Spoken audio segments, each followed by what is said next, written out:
Unit 4 के अंदर हमारा एक लास्ट टॉपिक पेंडिंग रह गया था जिसका नेम है winding up of companies. Winding up का मीनिंग क्या होता है पहले मैं आपको ये बताना चाहता हूँ। वाइंडिंग अप एक ऐसा प्रोसेस है जहाँ पे कंपनी की लाइफ जो है उसका एंड हो जाता है। यानी कि अभी तक जो कंपनी अपना बिजनेस कर रही थी अब कंपनी बिजनेस नहीं करेगी। अब कंपनी की एंटिटी, उसकी सेपरेट लीगल एंटिटी, हर चीज़ का एंड हो गया। एंड जो भी उसके एसेट्स थे या फिर उसके डेटर्स हैं या जो जितनी भी लाइबिलिटीज़ हैं उन सबको एसेट्स से पे ऑफ किया जाता है। एंड लास्ट में कोई पेंडिंग चीज़ें रह जाती हैं कंपनी की प्रॉपर्टीज़, तो वो बेनिफिट हो जाती हैं कंपनी के मेंबर्स के लिए, उसके क्रेडिटर्स के लिए। ठीक है, अब हम बात करते हैं थोड़ा प्रोफेशनल लैंग्वेज में कि वाइंडिंग अप का मीनिंग क्या है एंड लिक्विडेशन का क्या मीनिंग होता है।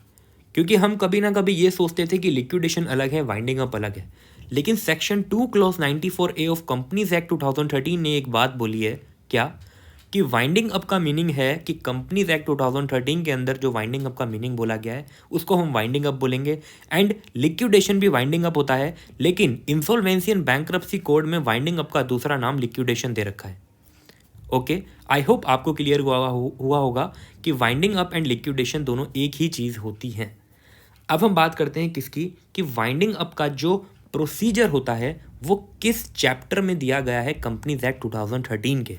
तो chapter number 20 and insolvency and bankruptcy code 2016 के अंदर बताया गया है कि वाइंडिंग अप का क्या प्रोसीजर होगा। अब मैं आपको एक चीज़ बताता हूँ क्या, कि वाइंडिंग अप को करने के लिए कितने मोड्स होते हैं।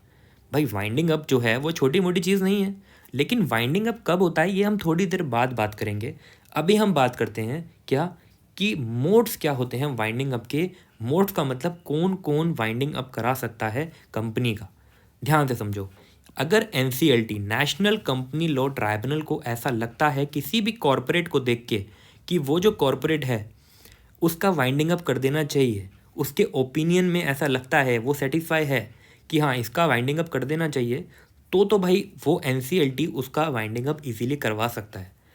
अगर कोई कंपनी खुद, कोई कॉरपोरेट है और वो खुद चाहती है वॉलंटरी, मतलब वॉलंटरी चाहती है कि मेरा वाइंडिंग अप हो, देन उस केस के अंदर उसका वाइंडिंग अप हो सकता है। बट अभी हम पढ़ते हैं क्या, कि liquidation process and winding up का मीनिंग होता क्या है प्रॉपर। सबसे पहले आप एक बात याद रखो कि एक कॉरपोरेट पर्सन है, क्या है, एक कॉरपोरेट पर्सन है। एंड ये जो कॉरपोरेट पर्सन है इसको हम कॉरपोरेट डेटर बोलेंगे। पता है क्यों इसको डेटर इसलिए बोलेंगे, ये कॉरपोरेट पर्सन जो है ये डेटर है। क्या है, डेटर। ध्यान से समझना, बहुत इंपॉर्टेंट टॉपिक है, प्लीज़ आप एग्जाम में नहीं तो लिख नहीं पाओगे। कॉरपोरेट पर्सन का लिक्विडेशन प्रोसेस किस तरीके से होता है, कॉरपोरेट पर्सन मतलब कंपनी का वाइंडिंग अप कैसे होता है। ध्यान से समझो, ये कंपनी है ए लिमिटेड ने लोन ले रखा है बहुत सारे लोगों से, बैंक वैंक से सबसे ले रखा है लोन।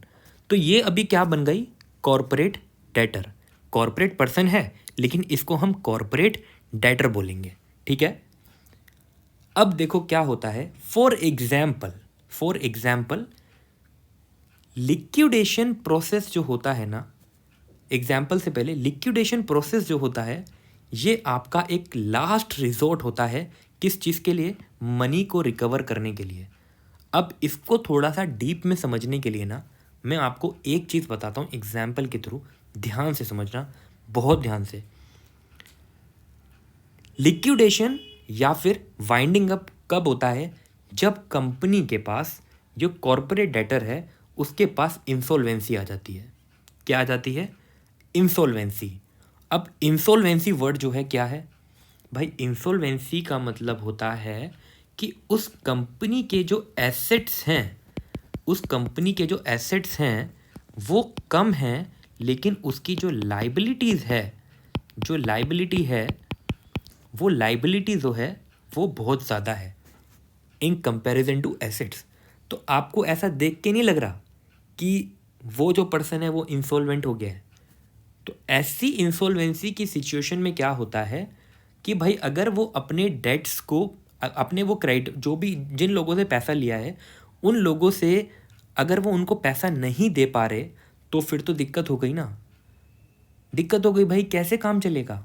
भाई ये जितने भी लोग हैं, ये आपको लगता है कि ये रहने देंगे, कंपनी को काम करने देंगे? ये बार बार फोर्स करेंगे। तो इसलिए लिक्विडेशन का प्रोसेस होता है और उस लिक्विडेशन के प्रोसेस में क्या होता है कि रिकवर किया जाता है मनी, ठीक है? जिन लोगों से लोन लिया गया है, उन लोगों जो क्रेडिटर्स हैं कंपनी के, उन क्रेडिटर्स को क्या मिलेगा? उन क्रेडिटर्स को वापस से मनी मिल जाए, वो अपने पैसे को रिकवर कर सकें, उसके लिए प्रोसेस होता है लिक्विडेशन का। जो कौन कराता है? एनसीएलटी। अब मैंने आपको बताया था या तो एनसीएलटी करा सकती है वाइंडिंग अप, या फिर कंपनी खुद भी अपना कर सकती है लिक्विडेशन, वॉलंटरी लिक्विडेशन या फिर वॉलंटरी वाइंडिंग अप, ठीक है? लेकिन ये सारी सिचुएशन कब क्रिएट होती है? जब कंपनी के पास इंसॉल्वेंसी आती है। और इंसॉल्वेंसी का मतलब होता है एसेट्स कम हो गए, लाइबिलिटी इंक्रीज हो गई। अब ध्यान से समझना, जब भी इंसॉल्वेंसी होती है, मैंने आपको बताया था इंसॉल्वेंसी एंड बैंक्रप्सी कोड 2016 एक ऐसा लॉ है, ये आपके कोर्स में है, इसको हम आगे पढ़ेंगे बहुत डिटेल में। लेकिन अभी मैं आपको बताना चाहता हूँ कि इंसॉल्वेंसी एंड बैंक्रप्सी कोड के अंदर क्या होता है कि जब भी किसी कंपनी के पास उसकी इंसॉल्वेंसी क्रिएट होती है, उस केस के अंदर क्या होता है, उसकी इंसॉल्वेंसी को रिजॉल्व करने के लिए, क्या बोला मैंने? उसकी इंसॉल्वेंसी को रिजॉल्व करने के लिए इन टोटल उस पर्सन को रिवाइव करने के लिए क्या होता है? कॉर्पोरेट इंसॉल्वेंसी रेजोल्यूशन प्रोसेस के नाम से एक स्कीम होती है। क्या होती है? कॉर्पोरेट इंसॉल्वेंसी रेजोल्यूशन प्रोसेस, जिसको हम शॉर्ट फॉर्म में बोलते हैं किर्प। किर्प जो है वो चैप्टर 2 पार्ट 2 ऑफ आईबीसी 2016 के अंदर गिवन है। अब इसके अंदर क्या होता है डिटेल में तो मैं आपको इंसॉल्वेंसी एंड बैंक्रप्सी की क्लास में बताऊंगा।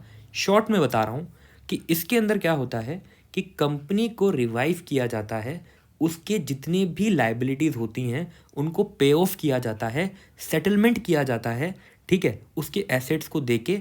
एंड उस कॉरपोरेट पर्सन को रिवाइव करके ये बोला जाता है कि अब आप आज़ाद हो गए हो, आपकी जितनी लाइबिलिटीज़ थी वो गवर्नमेंट ने पे ऑफ कर दी, एसेट्स जितने भी थे आपके उससे पे ऑफ कर दिया, अब कंपनी के पास कोई लाइबिलिटी नहीं है, कंपनी अपनी ज़िंदगी जी सकती है और अपने बिजनेस को दोबारा से स्टार्ट कर सकती है। लेकिन ये जो किर्प का प्रोसेस होता है, ये होता है लिक्विडेशन से पहले।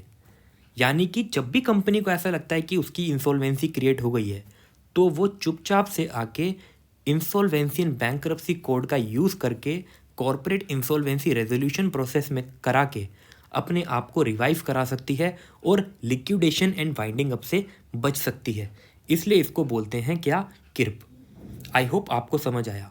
लेकिन कुछ सिचुएशन ऐसी हो जाती हैं कंपनीज के अंदर कि जो किर्प है, corporate insolvency and resolution process, ये कभी कभी फेल हो जाता है।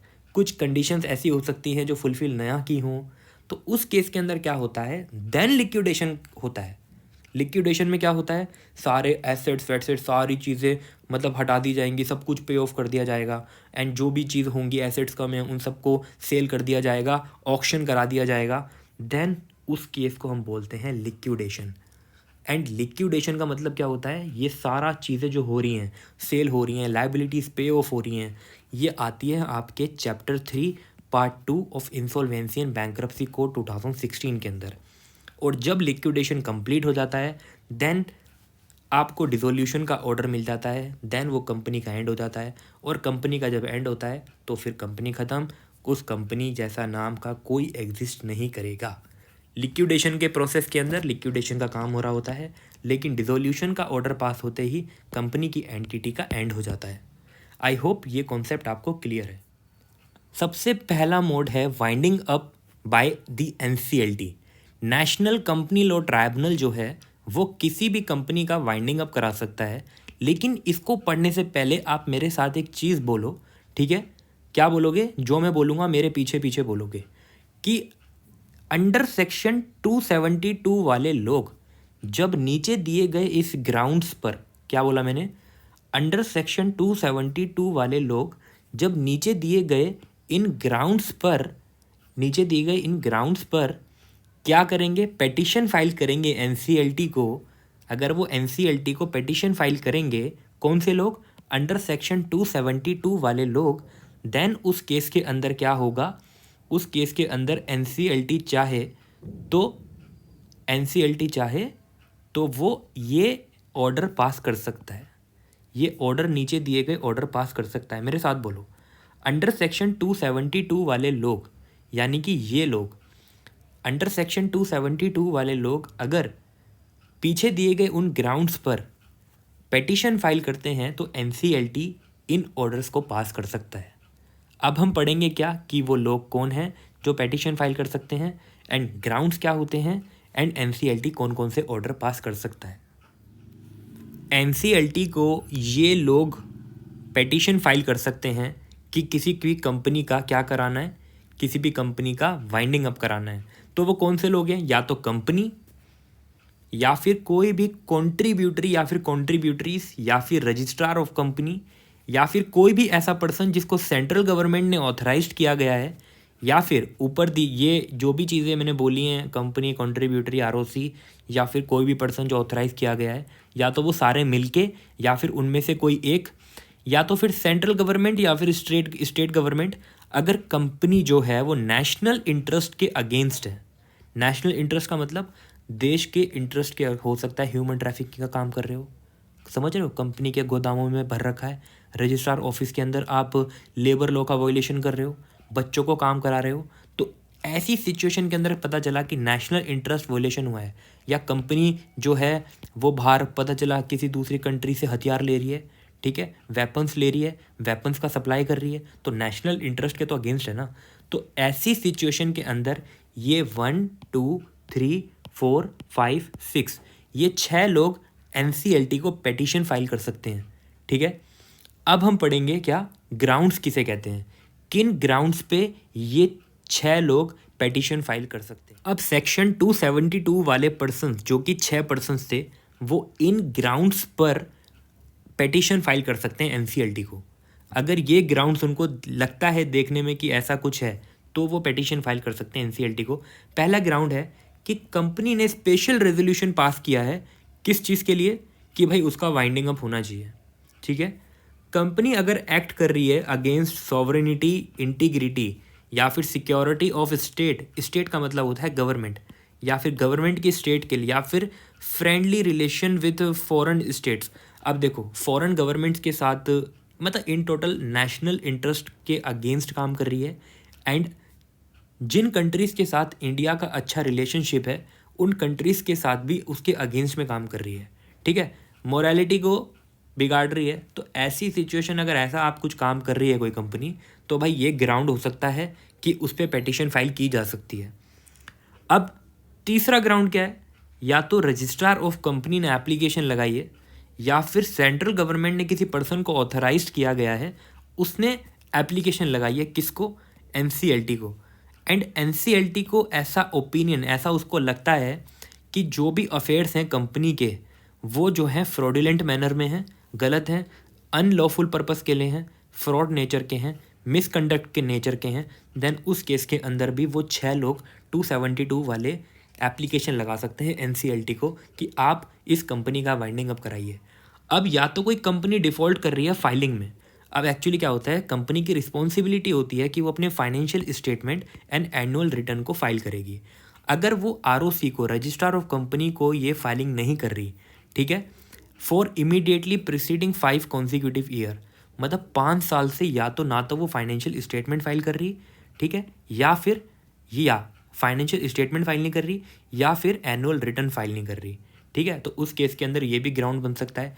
या फिर एनसीएलटी का कोई भी ओपिनियन है जो कि जस्ट एंड इक्विटेबल है, उसको लगता है कि भाई वो नेशनल इंटरेस्ट में है या फिर लोगों के इंटरेस्ट में वो गलत काम कर रही है, तो एनसीएलटी का ओपिनियन है तो वो उस केस के अंदर वाइंडिंग अप करा सकता है। तो यहाँ मैंने लिखा है कंपनी में on a petition under section 272 जो हमने पढ़ा, वो जो 6 लोग थे, तो अगर वो पेटिशन लगाते हैं तो कंपनी वाइंडिंग अप करा सकती है bye NCLT.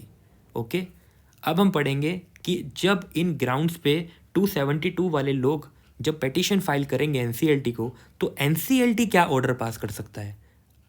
On receipt of petition, जब पेटिशन रिसिप्ट हो जाएगी एनसीएलटी को, तो एनसीएलटी 90 डेज के अंदर ये फॉलोइंग इन ऑर्डर्स में से कोई भी एक ऑर्डर पास कर सकता है। पहला, या तो हो सकता है वो एप्लीकेशन को डिसमिस कर दे कि भाई ये सब गलत चीज़ें हैं, हमने चेक कर लिया, आप गलत, आपकी इंटेंशन गलत है, जो भी वो 6 लोग थे उनकी इंटेंशन गलत है, आप ऐसा मत करो यार, बिना फालतू किसी कंपनी को फंसा रहे हो तुम, ऐसा मत करो भाई, विद और विदाउट कॉस्ट ऐसा नहीं।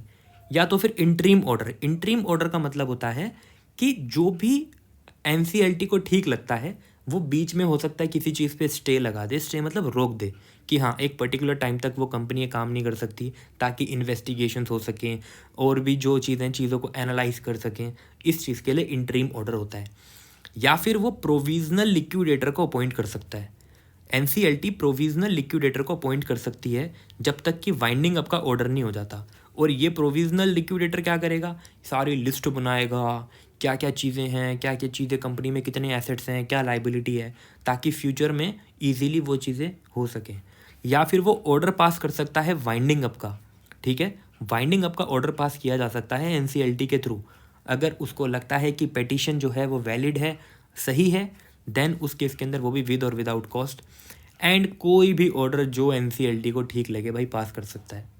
क्योंकि भाई कोर्ट है, वहाँ पे जज बैठेंगे और जो जज होते हैं भाई वो तो फिर अपने हिसाब से, अगर उनको ठीक लगता है कि नेशनल इंटरेस्ट में कोई चीज़ है तो भाई उस केस के अंदर वो इजीली किसी भी जो भी उनको ठीक लगता है उसके हिसाब से ऑर्डर पास कर सकते हैं कंपनी के लिए।